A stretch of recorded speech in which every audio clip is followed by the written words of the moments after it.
తిరుమల కొండ మీద 5 బిగ్ క్యాంటీన్లు 5 జనతా హోటళ్ళకి 8 నెలల కిందట తిరుమలలో టెండర్స్ను పిలిచారు. ఆ టెండర్స్ను పిలవడం గతానికి ఇప్పటికీ ఉన్న తేడా ఏంటంటే, గతంలో ఆన్లైన్ ద్వారా టెండర్లు పిలిచేవాళ్ళు, ఇప్పుడు డైరెక్ట్గా సబ్మిట్ చేసే మెథడ్లో టెండర్స్ను పిలిచారు. ఈ పద్ధతిని ఎందుకు మార్చారు అనేది మేము అడుగుతున్నది మొదటిది. రెండవది వచ్చేసి, స్థానికులకి ఎవరికి అర్హత లేకుండా చేయడం అనేదే లక్ష్యంగా తమకు కావలసినటువంటి వాళ్ళకి తాము ఎవరికైతే ఇవ్వాలని అనుకుంటున్నారో వాళ్ళకి వచ్చేటువంటి పద్ధతిలో కండిషన్స్ను పెట్టారు. మొదటిదేమో ఆన్లైన్ అనేది పారదర్శకంగా ఉంటుంది అనేది మనకందరికి కూడా తెలిసింది. దాన్ని రద్దు చేశారు. దాన్ని ఎందుకు రద్దు చేశారో సమాధానం చెప్పాల్సినటువంటి అవసరం ఉంది. రెండవది వచ్చి కొన్ని కండిషన్స్ పెట్టారు.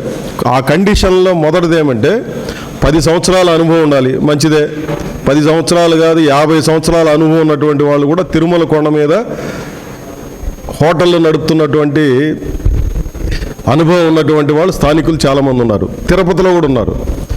కానీ దీనికి అదనంగా చేర్చినటువంటి ఒక నిబంధన ఏమంటే, తిరుమల కాకుండా దేశంలో ఏ ప్రాంతంలోనైనా కనీసం 10 రెస్టారెంట్లు నడిపినటువంటి అనుభవం ఉండాలి అని. అంటే దాని అర్థం ఏంటంటే, తిరుపతోడు దీంట్లో పార్టిసిపేట్ చేయడానికి వీల్లేదు అనేది దాంట్లో క్లియర్గా ఉన్నటువంటిది. అంటే ఇప్పటిదాకా భక్తులకు సేవలు అందించినటువంటి స్థానికులు ఎవరు కూడా దీంట్లో పార్టిసిపేట్ చేయడానికి వీల్లేదు అనేది దాంట్లో సారాంశం. అయినా సరే 31 మంది అర్హులుగా వచ్చారు. దాంట్లో 31 మంది అర్హులుగా వస్తే ఏం చేయాలా? ఎవరైతే హయ్యెస్ట్ బిడ్ వేశారో వాళ్ళకి 1, 2, 3, 4 అని చెప్పి 5 బిగ్ క్యాంటీన్లు ఇచ్చేయాలి, 5 జనతా హోటళ్ళు ఇచ్చేయాలి. అట్లా ఇవ్వకుండా దాంట్లో మా నామ్స్కి అనుగుణంగా 26 మంది లేరు అని చెప్పేసి ఆ కరెక్ట్గా బిడ్ ఓపెన్ చేసే రోజే 26 మందిని అనర్హులుగా ప్రకటించారు బిగ్ క్యాంటీన్లకు సంబంధించి. బిగ్ క్యాంటీన్ అని అంటే ఏదో మనం అనుకునే మామూలు మెస్సో, లేదో లక్ష్మీనారాయణ మెస్సో, లేదంటే ఇక్కడ మనకు రకరకాల హోటళ్ళు ఉన్నాయి కదా, ఆ హోటల్ లాంటివి అని అనుకునేవాళ్ళు. నెలకి 30 నుంచి 45 లక్షల రూపాయల రెంట్ చెల్లించేటివి బిగ్ క్యాంటీన్లు అని అంటే. ఊరికి ఆషామాషి వ్యవహారం కాదు. 30 లక్షల నుంచి 45 లక్షల రూపాయలు ఒక నెలకు రెంట్ చెల్లించేవాడిని బిగ్ క్యాంటీన్ అంటే చాలా పెద్ద హోటల్ అని అర్థం. అంత పెద్ద అమౌంట్ చెల్లించేదానికి వాళ్ళని ఎట్లా ఎంపిక చేశారంటే, 26 మందిని అనర్హులుగా ప్రకటించేసి 5 మందిని ఎంపిక చేసుకొని 5 మందికి డిప్ సిస్టమ్ పెట్టారు. ఇంకా 5 మందికి డిప్ సిస్టమ్ పెట్టడం ఏముంది? ఉండేది 5 హోటళ్ళు, అర్హులుగా నిర్ణయించినటువంటి వాళ్ళు 5గురు. ఆ 5 మందికి ఎవరికి ఎక్కడ బిగ్ హోటల్ అనేదాన్ని డిప్ సిస్టంలో పెట్టారు. ఇది 8 నెలల నుంచి సాగుతున్నటువంటి ఒక తంతు. తిరుమల కొండ మీద ఆ 5 హోటళ్ళు ఈరోజు దాకా తెరవలేదు. ఇంకొక జనతా హోటళ్ళు 5 తెరవలేదు. 10 హోటళ్ళు 8 నెలలుగా ఫంక్షనింగ్ లేని కారణంగా 16 కోట్ల రూపాయల నష్టం జరిగింది టీటీడీకి. దీనికి ఎవరిది బాధ్యత అనేది మొదటి ప్రశ్న నేను వేస్తున్నది. టీటీడీ బోర్డు బాధ్యత తీసుకుంటుందా? టీటీడీ ఉన్నతాధికారులు బాధ్యత తీసుకుంటారా? మీ యొక్క అవసరాల కోసం, మీ వాళ్ళకి మీరు ఇవ్వడం కోసం, అయిన వారికి ఆకుల్లో కాని వారికి కంచాల్లో అని చెప్పి సామెత ఉంది కదా, అట్లా మీకు నచ్చినటువంటి వాళ్ళ కోసం కట్టబెట్టడం కోసం భక్తుల ప్రయోజనాలని, వెంకటేశ్వర స్వామి ప్రయోజనాలని, టీటీడీ సమిష్టి ప్రయోజనాలని అన్నిటినీ కాలదన్ని మీకు కావలసినటువంటి వాళ్ళ కోసం ఈ రకంగా పద్ధతులు మార్చడం అనేది ఏ రకమైనటువంటి న్యాయమో టీటీడీ ఉన్నతాధికారులు, బోర్డు చైర్మన్ గారు సమాధానం చెప్పాల్సినటువంటి అవసరం ఉందని చెప్పి మేము అడుగుతున్నాం. అదే మాదిరి 10 మందిని ఎంపిక చేశారు. వాళ్ళు ఎంపిక చేసి ప్రకటన చేశారు. ఈ 10 మంది లిస్టు ఇది. ఈ లిస్టులో వాళ్ళు చెప్పినటువంటి నిబంధనలకు అనుగుణంగా లేరు. ఇది కూడా ఒక ముఖ్యమైనటువంటిది. మీరు చేసిన దాంట్లో పారదర్శకత ఉంది. ఇప్పుడు మీరు చెప్పిన ప్రకారమే చేశానంటే కూడా ఒక పరిశీలన జరిగింది. ఆ పరిశీలనలో తేలింది ఏమంటే, ఇప్పుడు ఉదాహరణకి అడయార్ ఆనంద్ భవన్ A2B వాళ్ళు ఉన్నారు, శ్రీవత్స బిగ్ క్యాంటీన్ ఇచ్చారు, వీళ్ళకి అర్హత ఉంది. వాళ్ళు చెప్పినటువంటి నామ్స్ ప్రకారం వీళ్ళకి అర్హత ఉంది. ఇంకొకరు ఎవరంటే సంకల్ప్ రిక్రియేషన్ ప్రైవేట్ లిమిటెడ్, గుజరాతోడు, వాడికి అర్హత ఉంది. ఆ ఇద్దరు కంపెనీలకు అర్హత ఉంది. మిగిలిన వాళ్ళకి ఊరికి అర్హత లేదు. వీళ్ళు కూడా వాళ్ళు కాదు నడిపేది, గుజరాత్ వాళ్ళు వచ్చి ఇక్కడ నడపడం కాదు. ఇక్కడ ఉన్నటువంటి పెద్ద మనుషులు దీనికి బినామీలు, అన్నిటికీ బినామీలు ఉండరు. ఇది అందరికీ తెలిసిన రహస్యమే, బహిరంగ రహస్యమే. ముంబై నుంచి వచ్చేశారు, పూణే నుంచి వచ్చేశారు, గుజరాత్ నుంచి వచ్చేశారు. వాళ్ళందరినీ అర్హులుగా ఇక్కడ తేల్చారు. ఒక ఆయనేమో పృథ్వీ హాస్పిటల్ సర్వీసెస్ మహారాష్ట్ర పూణే నుంచి వచ్చేసాడు, ఆయన అర్హత సాధించాడు. ఇంకొక ఆయన నవీ ముంబై మహారాష్ట్ర నుంచి వచ్చాడు, ఆయన అర్హత సాధించారు జనతా హోటల్కి. తెలంగాణ నుంచి వచ్చాడు ఒక ఆయన అర్హత సాధించాడు. ఇంకొక ఆయన అంబర్పేట హైదరాబాద్ నుంచి వచ్చాడు, ఆయన అర్హత సాధించారు. విజయవాడ నుంచి ఒక ఆయన వచ్చేవారు, ఆయన అర్హత సాధించాడు.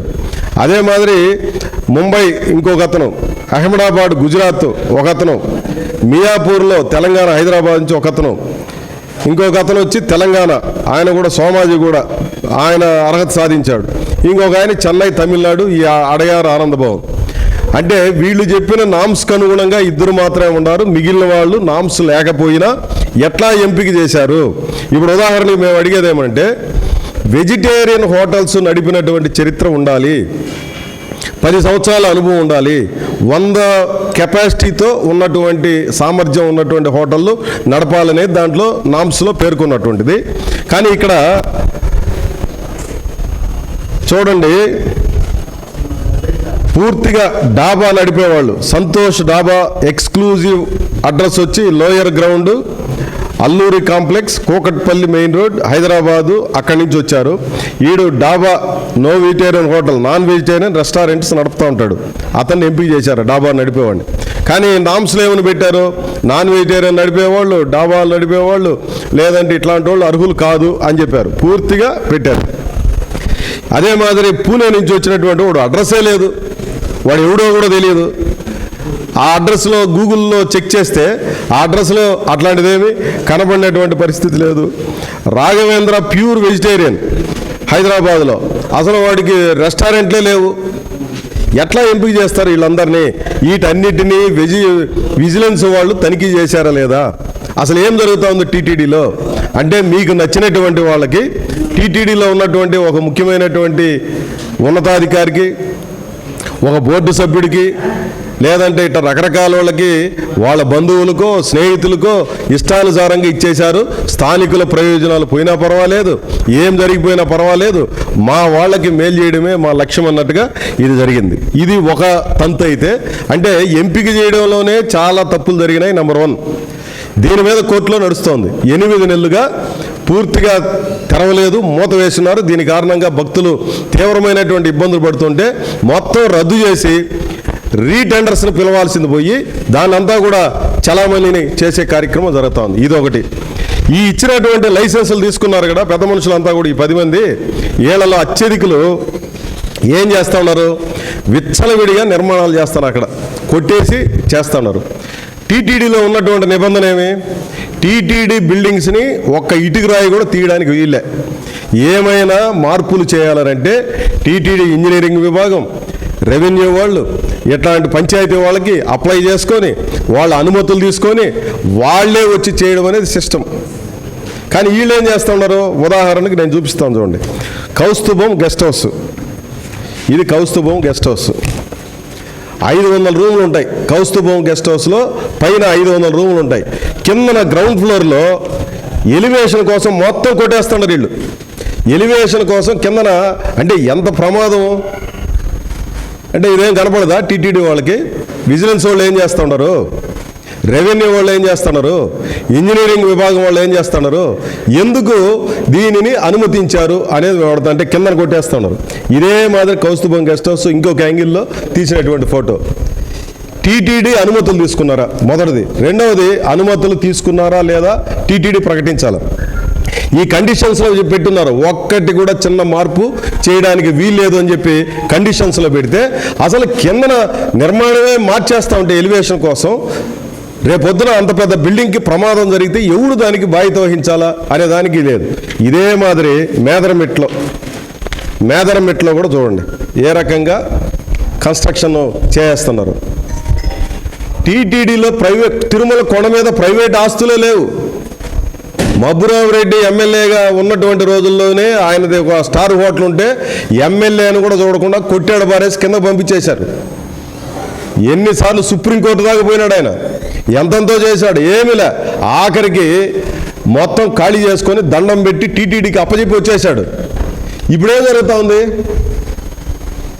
ఇప్పుడు టీటీడీ బోర్డులో మన భానుప్రకాష్ రెడ్డి గారు పెద్ద మనుషులు చాలా సందర్భాల్లో మాట్లాడుతున్నారు, మేము కావలి కుక్కలు, టీటీడీలో జరుగుతున్నటువంటి వీటన్నిటిని కూడా ఎదుర్కోవడానికి మేము తినము, ఇంకొకటి తిన్నామని. దీన్ని ఏమంటారు?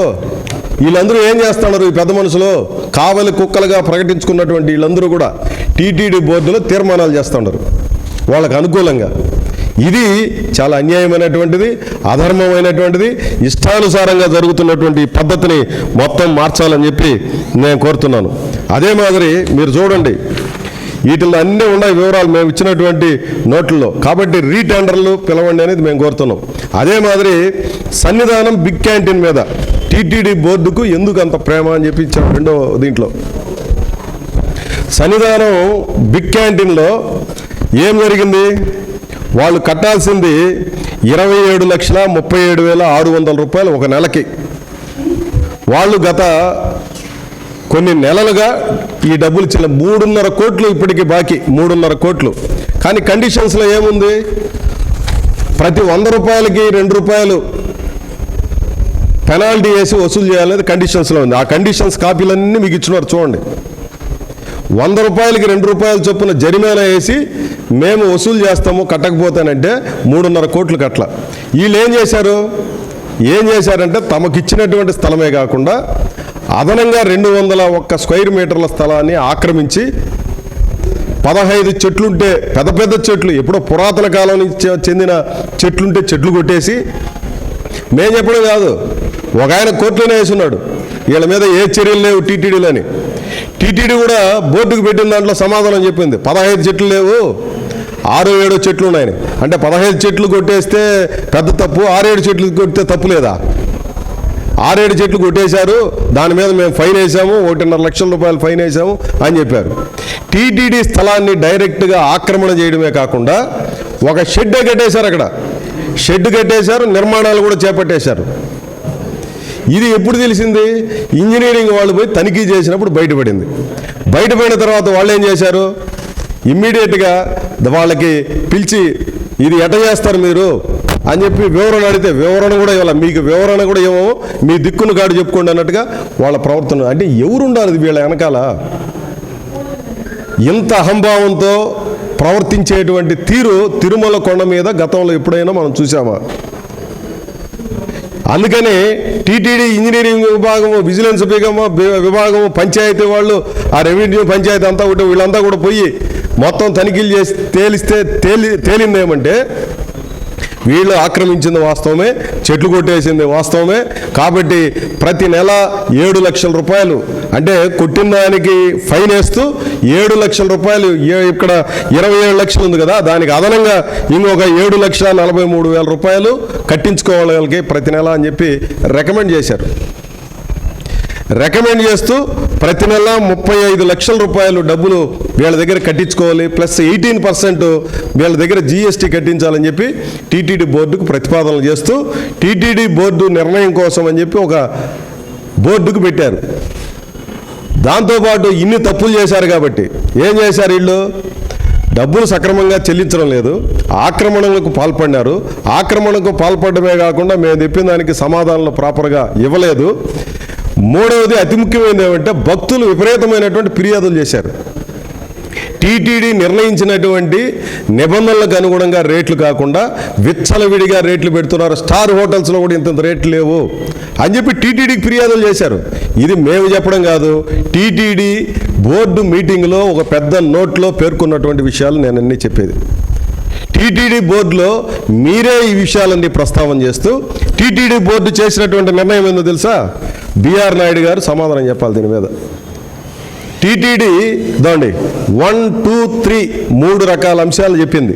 వాడు చేసిన తప్పులు, వాళ్ళ మీద ఏం చర్యలు తీసుకోవాలి, ఆ లైసెన్సును రద్దు చేయాలని చెప్పి 3 రకాల సూచనలు చేసింది టీటీడీ బోర్డుకి. దీని మీద నిర్ణయం తీసుకోండి అని టీటీడీకి పెడితే చూడండి 28/10/2025 సంవత్సరంలో, అంటే ఇప్పటికి 3-4 నెలలైంది. మనకెవరికి తెలియదు, ఇప్పుడు లేటెస్ట్గా ఇవన్నీ బయటకు వచ్చినాయి కాబట్టి ఇప్పుడు మేము బయట పెడుతున్నాం. అక్టోబర్ నెలలో జరిగినటువంటి బోర్డులో ఏమని నిర్ణయం చేశారు, ఆక్రమణ జరిగినటువంటి రోజు నుంచి కాదు, వాళ్ళ ఫంక్షనింగ్ ఎప్పటి నుంచి ప్రారంభమైందో అప్పటి నుంచి, అంటే దాదాపు ఒక 8 నెలల పాటు వాళ్ళకి పెనాల్టీలు కానీ ఫీజులు కానీ ఏమీ వసూలు చేయబాకండి. ముఖ్యమంత్రి కార్యాలయం నుంచి కూడా లెటర్ వచ్చింది కాబట్టి ఇవన్నీ నేను చెప్పేటివి కాదు, బోర్డు తీర్మానాల్లో పేర్కొన్నటువంటి విషయాలు. దీన్ని పరిశీలన చేయమని చెప్పి ముఖ్యమంత్రి కార్యాలయం నుంచి కూడా చెప్పున్నారు కాబట్టి వాళ్ళకి లైసెన్స్ ఫీజు ఏ ప్రకారంగా ఉందో ఆ ప్రకారం వసూలు చేయండి. రెండవది, వీళ్ళు క్లియర్గా చెప్పింది ఏమంటే వాళ్ళకి ఒక హెచ్చరిక చేసి ఇక మీదట ఇట్లాంటివి చేయబాకండి అని చెబుతూ వాళ్ళకు ఒక హెచ్చరిక చేసి వాళ్ళు విడిచిపెట్టేయండి. ఏమంత ప్రేమ మీకు తప్పులు చేసే వాళ్ళ మీద? మీరు కావలి కుక్కలు కదా, వెంకటేశ్వర స్వామి సొమ్ముని కాపాడే పెద్ద మనుషులు కదా, ఎందుకయ్యా ఇంత ప్రేమ మీకు? ఒక హోటల్లోనే దాదాపు 20-25 కోట్ల రూపాయల అక్రమాలు జరిగినాయని చెప్పి మీరు ఇచ్చినటువంటి డాక్యుమెంట్లు, మేమేమి సిపిఎం పార్టీ చెప్తున్నటువంటి వివరాలు కాదు, ఇది మీ బోర్డులో చర్చించినటువంటి తీర్మానాలు, మీరు చర్చించినటువంటి అంశాలు ఇవన్నీ కూడా. మేము చెప్తున్నటువంటిది ఒక్క మాట కూడా మా సొంతం తెలియదు. మీరు పెట్టినటువంటి నిబంధనలు ఉల్లంఘించింది వాళ్ళు, మీరు పెట్టినటువంటి కండిషన్స్ని తిరస్కరించింది వాళ్ళు, అక్రమాలకు పాల్పడింది వాళ్ళు. ఈ రకమైనటువంటి దాన్ని కఠినంగా వ్యవహరించాల్సినటువంటి టీటీడీ బోర్డు కానీ టీటీడీ ఉన్నతాధికారులని కార్లు కానీ ఎందుకు ఈ రకమైనటువంటి పద్ధతిలో చేస్తున్నారు? ఎవరు చెప్పాలి సమాధానం? బిఆర్ నాయుడు గారి కింద సంతకం పెట్టేసిన తర్వాత ఎవరిని అడగాలి? ప్రశ్నించే స్థానంలో బిఆర్ నాయుడు గారు ఉండేది. బిఆర్ నాయుడు గారు వాస్తవంగా ఆ టీటీడీ డబ్బులు కూడా ఏమీ వినియోగించరు, భోజనం చేయరు, కనీసం వెహికల్స్ కూడా ఆయన సెపరేట్గా పెట్టుకుంటాడు, పైసా కూడా వాడడం లేదు, చాలా నిబద్ధత కలిగినటువంటి వాళ్ళు అని చెప్పేసి పత్రికల్లో వీటన్నిటిలో చూసాం, మేము కూడా ప్రత్యక్షంగా చూసినాం. కానీ బిఆర్ నాయుడు గారు ఎందుకు సంతకం పెట్టినారు కిందన? ఇంత తప్పుని మీరు సమర్థిస్తూ సంతకం పెట్టేస్తారా? యాక్షన్ తీసుకోవాల్సిన స్థానంలో కదా ఉన్నారు. టీటీడీ వాళ్ళు తప్పు చేస్తే వాళ్ళ మీద యాక్షన్ తీసుకోవాల్సిన వాళ్ళు, టీటీడీ వాళ్ళు చర్యలు తీసుకోండి అని చెప్పి రికమెండ్ చేసిన దాన్ని మీరు సంతకం పెట్టేయడం ఏమి న్యాయం? ఇది సరైనటువంటిదేనా?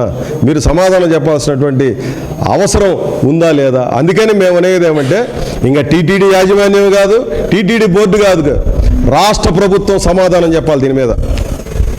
రాష్ట్ర ముఖ్యమంత్రి చెప్పాలి.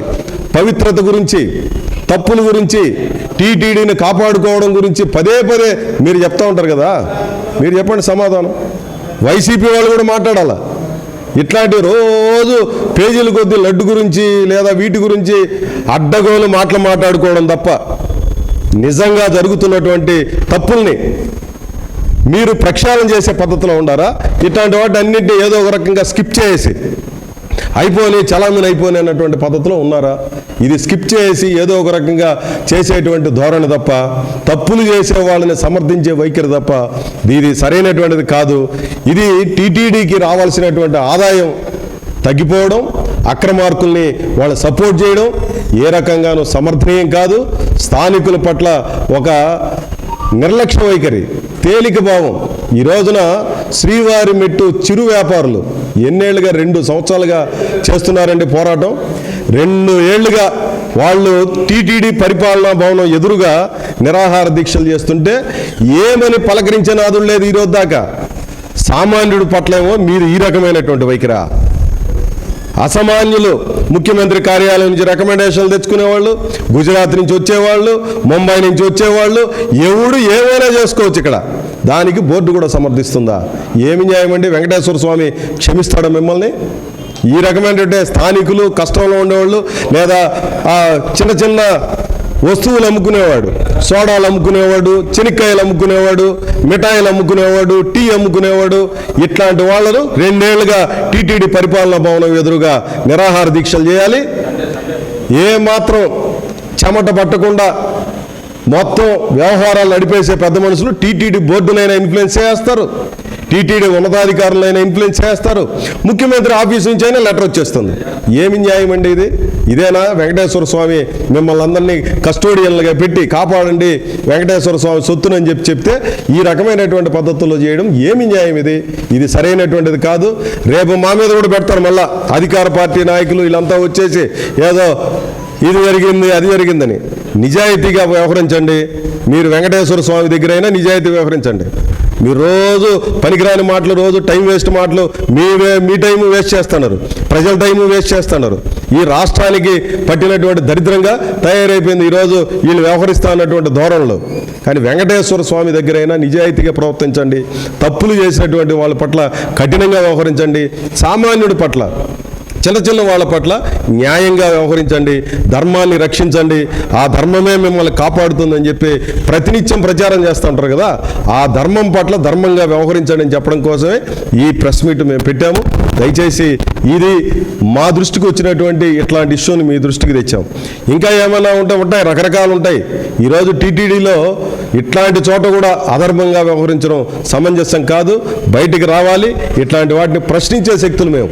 కాబట్టి అందరితో మాట్లాడినట్లు మాతో మాట్లాడేసి మేము చేసే ఆరోపణల మీద కూడా ఈ రకమైనటువంటి బాధ్యత రాహిత్యంగా మాట్లాడితే అది ప్రజలు కూడా హర్షించరు. దయచేసి దాన్ని దృష్టిలో పెట్టుకుని రాష్ట్ర ప్రభుత్వం కూడా స్పందించాలని చెప్పి నేను కోరుతున్నాను. ఇప్పటి వరకు 16 కోట్ల నష్టం జరిగింది. కోట్లు నష్టం జరిగింది. ఒక్క సన్నిధానం దీంట్లోనే 4 కోట్ల నష్టం జరిగింది. ఒక్క సన్నిధానం హోటల్ దాంట్లోనే 4 కోట్ల నష్టం జరిగింది. ఆ మొత్తం హోటల్లో 16 కోట్లు, దాదాపు 20 కోట్ల నుంచి 25 కోట్ల రూపాయలు నష్టం ఇప్పుడు జరిగింది. ఇది క్లియర్గా మేము చెప్పేది కాదు, రికార్డ్స్లో కొంచెం ఓపికగా అన్నీ ఇచ్చున్నాం. టీటీడీ బోర్డు తీర్మానాలు, టీటీడీ పెట్టిన కండిషన్స్, ఇవన్నీ మామూలుగా అంత తేలిగ్గా బయటకు కూడా వచ్చేటివి కాదు. ఈ చూసి సహించలేక కొంతమంది ఎంత అన్యాయం జరిగిపోతుందన్నా మీరన్నా మాట్లాడండి అని చెప్తే చెప్పాల్సిన పరిస్థితి వచ్చింది. ఓకే, నేను మాట్లాడతా. ఇప్పుడు ఒక క్లర్క్ తప్పు చేస్తే సూపరింటెండెంట్కి చెప్తాం సార్, సూపరింటెండెంట్ తప్పు చేస్తే ఒక జిల్లా కలెక్టర్కి చెప్తాము, జిల్లా కలెక్టర్ చేస్తే ఆ కన్సర్న్ మినిస్టర్కి చెప్తాము. అసలు వాళ్ళే తప్పు చేస్తాను, మేము మినిస్టర్ కూడా తప్పు చేస్తే ముఖ్యమంత్రికి అంతకంటే పెద్దవాళ్ళు ఎవరు లేరు కదా. ఇప్పుడు ముఖ్యమంత్రికి తెలిసే జరిగిందా తెలియకుండా జరిగిందా ముఖ్యమంత్రికి కదా చెప్పాలా. కాబట్టి రాష్ట్ర ప్రభుత్వమే మాట్లాడాలి దీని మీద. రాష్ట్ర ప్రభుత్వం మాట్లాడడమే ఇప్పుడు మనకు ఉండే రికార్డుల ప్రకారం ఇది టీటీడీ బోర్డులో అందరికీ తెలిసే జరిగింది. కిందన బిఆర్ నాయుడు గారు సంతకం కూడా ఉంది కాబట్టి టీటీడీ బోర్డు స్థాయిలో జరిగిందని అనుకుంటాను. రాష్ట్ర ప్రభుత్వాన్ని విచారణ చేయమని చెప్పి అడుగుతాను. తప్పులు ఎవరైనా చేయని మీరు చెప్పాలి కదా, సమాధానం చెప్పాల్సిన బాధ్యత మీ మీద ఉంది కాబట్టి చెప్పండి అని మేము అడుగుతున్నాం. న్యాయ పోరాటం ఆల్రెడీ జరుగుతుంది, చాలామంది పోయినారు, తిరుపతిలో పోయినారు. ఆ వివరాలు కూడా పెట్టున్నా నేను. కోర్టు కూడా చాలా సీరియస్గానే వ్యాఖ్యానం చేసింది దీని మీద. అది కూడా ఉన్నది దీంట్లో, ఈ వివరాల్లో ఉన్నాయి. అది కూడా జరుగుతూ ఉంది.